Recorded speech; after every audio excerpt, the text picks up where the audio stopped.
We are back on the road to City Hall. My next guest is one of at least half a dozen members of the City Council vying to become the Chamber's next Speaker. She was an early supporter of Bill de Blasio's campaign for mayor, and as a close ally to the mayor-elect, she's seen as one of the front-runners to be chosen by her colleagues for that position. Joining us to talk about the race for Speaker and more is Manhattan City Councilwoman Melissa Mark Viverito. I should say Manhattan and Bronx. Yes. And Bronx. How are you? Oh, great. Thank you for inviting me.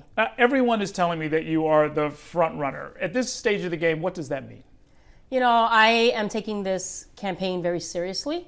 Obviously, this is a very important position with incredible responsibilities. New York City is such a wonderful place, and it's a model in terms of what we do here is really something that other municipalities look at and people across the world. So it's a very serious responsibility, and I'm taking it that way. I do not know exactly what front-runner status means. I am meeting with each and every one of my colleagues. I am talking consistently to them to find out what their concerns are going into the next session, what their priorities would be. And that's where my focus is right now until January 8th. Well, I understand that everybody's got what you people in your business call a whip count, as far as, who's with us, who's leaning, who's definitely not with us, and so forth. And I assume at this point, nobody's got 26 votes, right?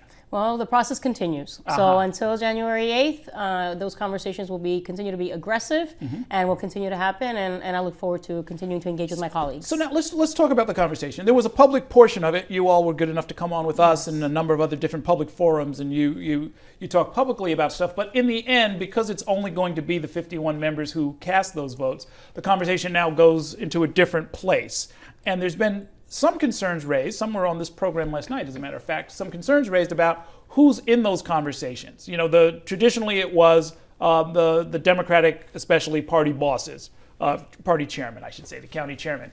Now there are other players. There's a Working Families Party, there are some union leaders, there are others that are part of the conversation. So maybe it's slightly broader, but it's still kind of a closed conversation, isn't it? Well, every legislative body, has the right to vote for who they want to be their leader. So that is a decision that is done internally. Clearly, us as council members, us as elected officials in general, whatever legislative branch you represent, has people that influence them, right? People that bend their ear, people that have an opinion, our constituents being first and foremost in that conversation. So I think that that's important to understand, is that there are people who are interested in the direction that New York City goes in. And so obviously they're going to have an opinion and a point of view as to what they may be interested in seeing in the next speaker candidate or the next speaker of the city council. So, but it is a decision that is done by the 50 other members that I will lead if they choose me as the speaker. One person who might have an interest that maybe is greater than some of the others is the mayor-elect. And I've heard from a number of sources that if the mayor-elect let it be known, either directly or through surrogates, that he wanted Melissa Mark Viverito to be the speaker, then that's pretty much the way the vote would go. Is that your reading of the situation? My reading is that who I have to convince are the 50 other colleagues. Obviously, I'm extremely proud of having been the first council member to endorse Mayor-elect de Blasio, as he said last night at the gala we were at during the lean times, and very happy about the direction that he wants to take this city in, and which has received an overwhelming mandate from the constituents that voted for him. So that's something that we also as a city council need to be mindful of. And so obviously my interest in being the speaker of the city council is to really work in partnership with the mayor to fulfill those mandates that have been clearly voiced and have been supported by the electorate. Well, primarily when we talk about providing universal pre-K for every child in this city, obviously that is an incredible priority. It's going to take a lot of responsibility, a lot of work to get the voice of New York City heard by the state legislature so that we are able to tax the residents here of New York City that make more than $500,000 a year. You just finished 4 years in the council where there was a speaker who had a working relationship with the mayor. And putting aside the race for mayor that Christian Quinn did not win,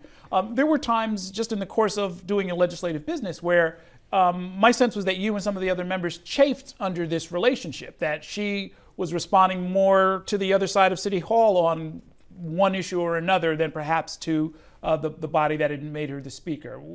Did you take anything from that would be important for you going forward? Well, I am, along with about 30 other colleagues at this point, have signed on to a set of reforms that is going to democratize and open up the City Council, where my vision which is, I say, the framework of participatory budgeting is a framework that I'm also bringing into this conversation, is to be a very inclusive body, a collaborative body, where every single one of the 50 other members besides myself will be a partner with me, and that we will have very consistent ongoing conversations and dialogues to develop an agenda, to shape it, to figure out the direction we want to head in.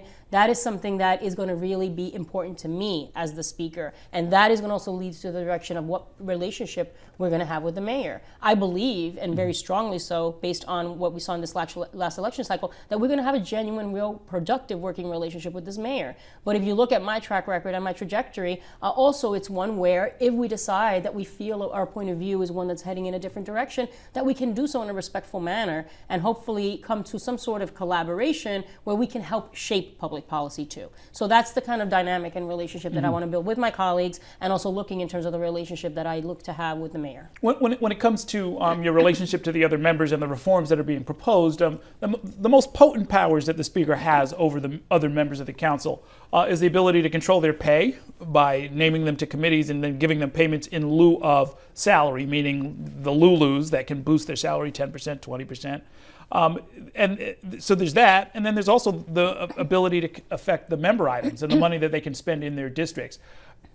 As somebody who wants to enact reforms, would that be equalized? Would you have less influence over that than your predecessor? No, I mean, there is obviously the fact that 31 individual members, some of them new, some of them existing members have signed on, clearly indicates that some sort of really vigorous conversation about changes needs to happen. So that was the sentiment in people signing on and saying that, yes, we want and we believe in these reforms. Now, I'm not going to say that I have all the answers. I think that is obviously, again, being a body in which I want my colleagues to really weigh in and their voice to be heard when we come in January, is to have a conversation. Okay, so how do we decide how we allocate?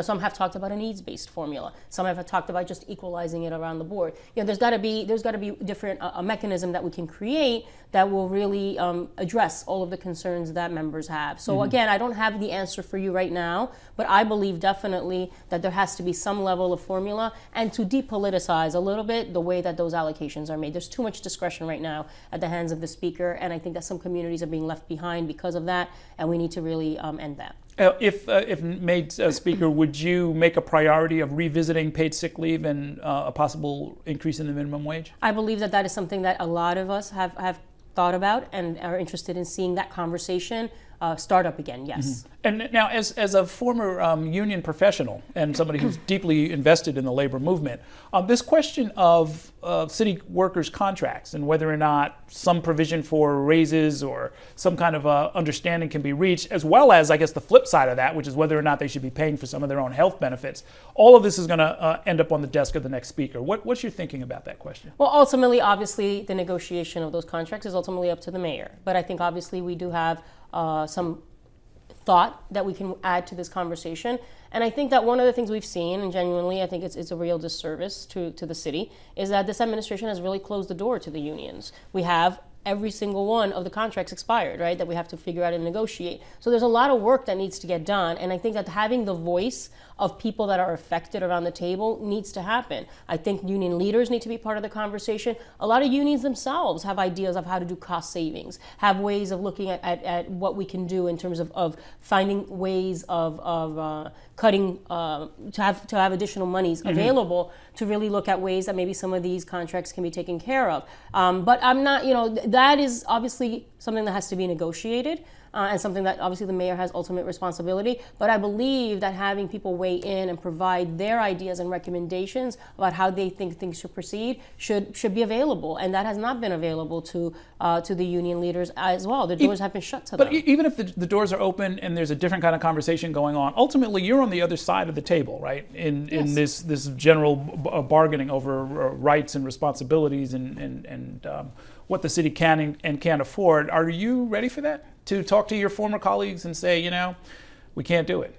I'm a very, very pragmatic person. I'm very opinionated and strong-willed, but that doesn't mean that you're unreasonable. And I think that being in this position, you have to be also very clear and precise. And that's something that in terms of my trajectory, that is known. When you talk to me, I'm talking straight. And I think that I'm looking to willing to look at every option on the table, and that has to be. If we want to be responsible elected officials, if we want to be fiscally responsible too, then everything has to be discussed openly and honestly.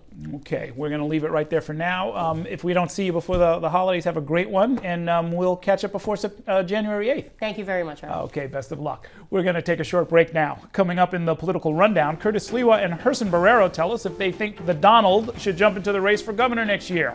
We're back in a minute.